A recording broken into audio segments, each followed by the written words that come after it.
4 blouse beat வந்து ஒன்றா போட்டு மார்க் பண்ணுறேன். கீழே ஸ்ட்ரைட்டாக ஒரு லைன் போட்டிருக்கேன். ஃபோல்டிங் சைடு வந்து எனக்கு முன்னாடி வச்சுட்டு பேட்டர்ன் வச்சு மார்க் பண்ணுறேன் பேக் சைடு. அதுக்கு மேல் பக்கம் ஃப்ரண்ட் சைடு வச்சு மார்க் பண்ணுறேன்.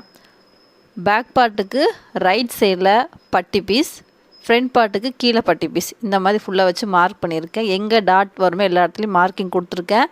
அந்த இடத்துல ஃபுல்லாக மார்க் பண்ணிவிட்டு ஸ்லீவையும் மார்க் பண்ணியாச்சு. இப்போது எக்ஸ்ட்ரா இருக்க இடம்லாம் நம்மளுக்கு என்ன தேவை, கிராஸ் பீஸ் தேவை. அதுக்கு ஒரு 6 லைன் போட்டாச்சு. அதுக்கப்புறம் கைக்கும் இடுப்புக்கும் 2 இன்ச் பீஸ் அதையும் மார்க் பண்ணியாச்சு.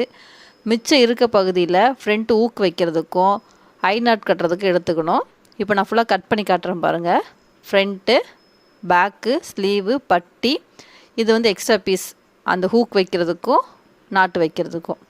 கிராஸ் பீஸ் நீட்டாக கிடச்சிரும். 2 இன்ச் பீஸ் எல்லாமே அவ்வளோதான். ப்ளவுஸில் வந்து தேவையான பீஸ் எல்லாமே கட் பண்ணி எடுத்தாச்சு.